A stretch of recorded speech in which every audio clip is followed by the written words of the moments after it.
இந்த படத்துல வந்து எனக்கு வந்து ஒரு லிரிக் ரைட்டரா ஒரு வேஷம் கிடைச்சிருக்கு அப்படிதான் சொல்லணும். நான் இதுக்கு முன்னாடி என்னுடைய வட்டாரம் படத்துல வந்து யார் தருவார் இந்த அரியாசனம்ங்கிற பாட்டை நான் எழுதினேன்.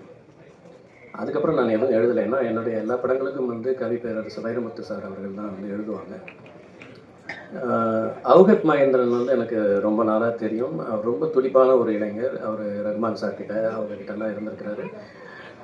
அவருக்கு ஒரு விஷன் இருக்குது. ஸோ அவரோட பழகும் பொழுது அவர் என்கிட்ட சொன்னார், இந்த மாதிரி ஒரு பாட்டு கொஞ்சம் ஒரு ஒரு கலோக்கியலான ஒரு சாங் வேணும் அப்படின்னாரு.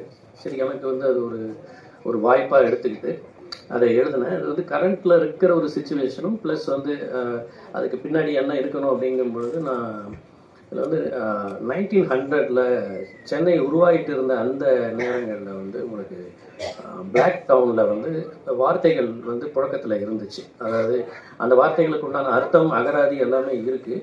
அந்த மாதிரி ஒரு வார்த்தைகளை வந்து இதில் வந்து பின்னணியில் வச்சா நல்லாயிருக்கும் அப்படின்னு சொல்லிட்டு அதை கொஞ்சம் ரிசர்ச் பண்ணி அந்த வார்த்தைகளெல்லாம் எடுத்து கோர்த்து இந்த பாட்டு வந்து இது பண்ணேன்.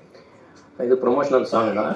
இதை வந்து அக்செப்ட் பண்ணிக்கிட்ட இந்த படத்தின் இயக்குனர், தயாரிப்பாளர், அந்த அஸ்வமித்ரா இசையமைப்பாளர் அவங்களுக்கும் வந்து என்னுடைய நன்றி. அதே மாதிரி இந்த வாய்ப்பு கொடுத்த அவுகத் அவர்களுக்கும் என்னுடைய நன்றி.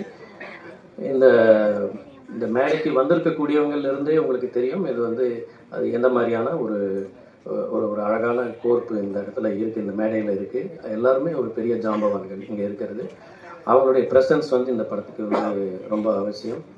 அண்டு டைரக்டரோட நேம் வந்து நல்ல ஒரு வித்தியாசமான பேராக இருக்குது.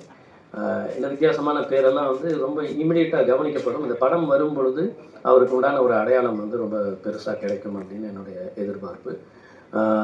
இந்த புதிய ஹீரோ அண்டு அவங்க சிம்ரன் அத்வானியா ஆல்ரெடி பண்ணியிருக்கீங்களா படத்தில்? பண்ணியிருக்கீங்க, ஓகே. இந்த பொண்ணுடைய கண் ரொம்ப அழகாக இருக்குது. இந்த கண் நிறைய பேசுது. அவங்க இன்னும் நிறைய படங்கள் பண்ணணும். அதே மாதிரி ஒரு ஹீரோ, அவங்க பேர் ஆதவ், ஆமாம் ஆதவ் கிருஷ்ணா. ஆதவ் கிருஷ்ணா இப்போ நான் அவங்க பேர் என்னன்னு கேட்ட மாதிரி அடுத்த தடவை யாருமே கேட்க மாட்டாங்க. ஆதவ் கிருஷ்ணானா எல்லாருக்கும் தெரியும். அந்த மாதிரியான படங்கள் வந்து நீங்கள் வந்து மேன்மேலும் நிறைய பண்ணணும். உங்கள் ஃபேஸில் வந்து ஒரு ஒரு சின்ன குறும்பு தெரியுது, அது கொஞ்சம் புதுசாக இருக்குது. த்ரூ அவுட் தி மூவி நான் அந்த இதிலெல்லாம் பார்க்கும்போது அந்த குறும்பு கொப்பளிக்கிற ஒரு முகம் அப்படின்னு சொல்லுவாங்க இல்லையா, அந்த மாதிரியான ஒரு ஒரு தனித்துவம் வாய்ந்த ஒரு முகம் இருக்குது. உங்களால் ஒரு நெக்ஸ்ட் டோர் பாய் அப்படிங்கிற அந்த அந்த இது வந்து திறம்பட செய்ய முடியும். ஸோ இந்த மாதிரி நிறைய படங்கள் நீங்கள் பண்ணணும். இந்த தயாரிப்பாளர்கள் வந்து மேன்மேலும் நிறைய படங்கள் பண்ணணும்னு வாழ்த்துறேன். எல்லோருக்கும் நன்றி, வணக்கம்.